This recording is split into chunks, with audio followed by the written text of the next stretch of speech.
Hi, I'm Raymond. Welcome to Crimson Kitchen.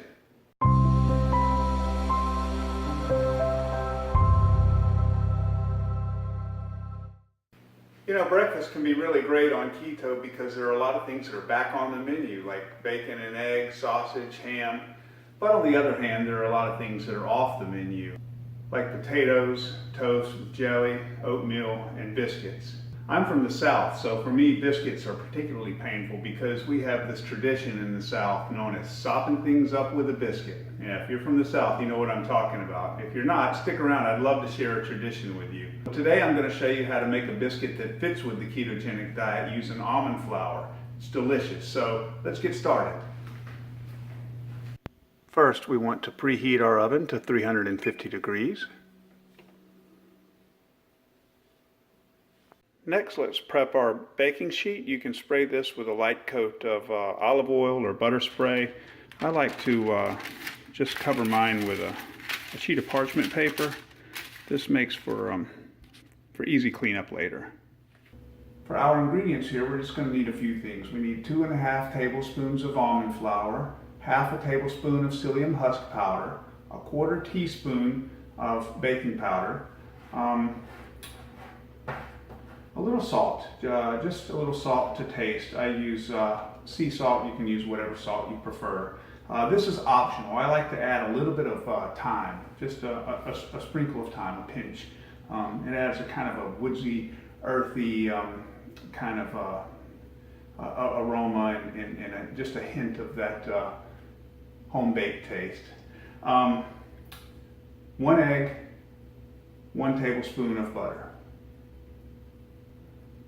All right, so let's go ahead and mix our dry ingredients here. 2½ tablespoons of almond flour.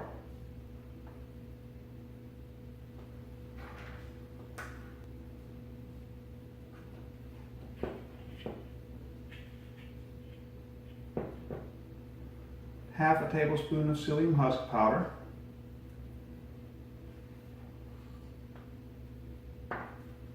1/4 teaspoon baking powder.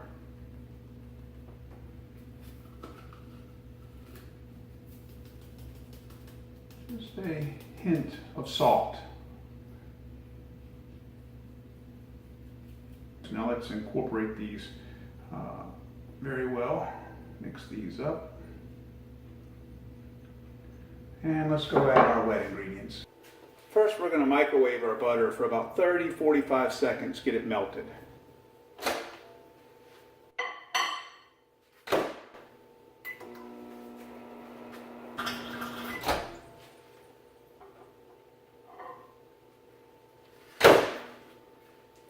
Okay, the butter is nice and melted. And we're going to add our melted butter, our egg,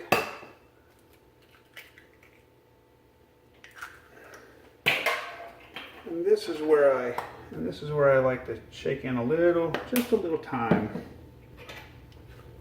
We're going to mix that all up really well. Okay, and then after mixing that for a few minutes, this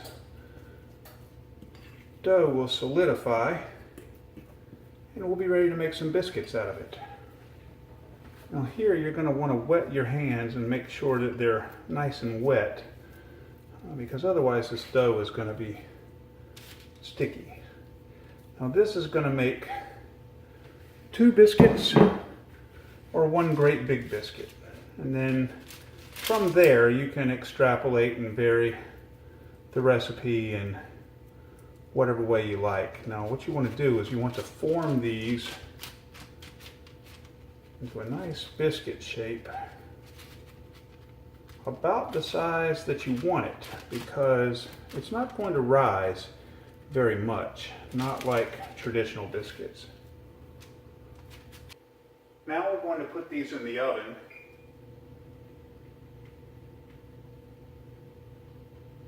for 15 minutes.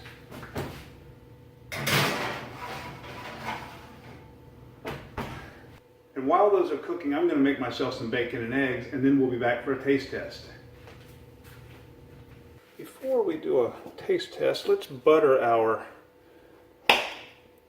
almond flour biscuits here. That way we can get a closer look at them. So I'm going to cut into these. They're still very hot. Maybe you can, on the camera there, maybe you can see them steaming there, see the steam rising out of them. But you see they have kind of the appearance inside of a nice weedy bread, but with the texture very similar to traditional biscuits. Let's put our little piece of butter in there and close it back up and let that heat begin to melt it.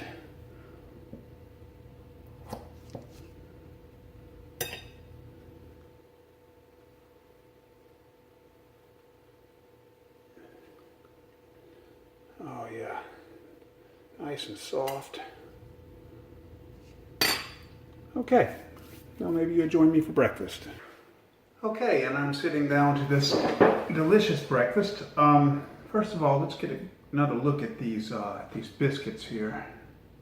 The butter has all melted and seeped into the biscuit, so let's give it a taste.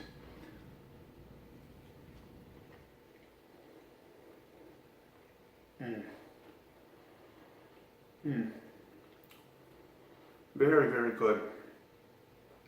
This the texture is almost perfect. I would say that it's a little more crumbly than a traditional biscuit. You know, now it holds together very well. You know, it's not going to fall apart on you, but when you take a bite in your mouth, it's got a little bit more of a crumbly texture than a traditional biscuit. But the taste is very similar. I'm not sure that we're not going to actually prefer these almond flour biscuits to traditional biscuits. Now, before anybody says, is that Diet Coke you're drinking with your breakfast there, you weirdo? Yes, it is Diet Coke. I drink Diet Coke with everything, and I am a weirdo. So, so what I've done here is I've used some bacon ends and pieces. You can find those in the grocery store usually, and if not, if you don't find the ends and pieces, they're less expensive because it's the the end portions of the bacon that they cut off when they make the nice even strips. So it's the same bacon, it's just not pretty cuts. But I've taken some bacon ends and pieces, and if you can't find these, you can take some traditional bacon and you can just break it up. But what I've done is I've just crumbled it up and I've sauteed it with some mushrooms and some onions and topped it with some cheese, and what that does is it gives me a nice side dish that's got a lot more bulk to it, a lot more volume, and not as many calories as if you had just had that much bacon on your plate. So it's a nice side dish, and I might do a future video on it. But I'm going to go ahead and have breakfast here, and then I'll be back in just a moment with the traditional Southern sopping technique. All right, so we've finished breakfast here, and we've got all this wonderful, all this awesome egg yolk laying around on our plate in a very inedible form. What to do?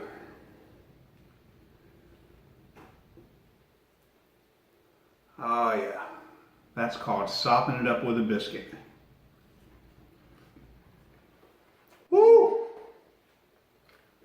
That is doing breakfast right, y'all. Friends, thank you so much for joining me for breakfast this morning. It was great to have you. If you've had a good time and if you've gotten anything useful out of this video, please leave me a like and subscribe. I hope you'll try these biscuits. If you do, leave me a comment. Hell, leave me a comment anyway. I'm not getting a lot of comments right now, so I promise you I'll read everything and I'll answer any questions that you have. And it was great to have you, and thanks. We'll see you next time on Crimson Kitchen.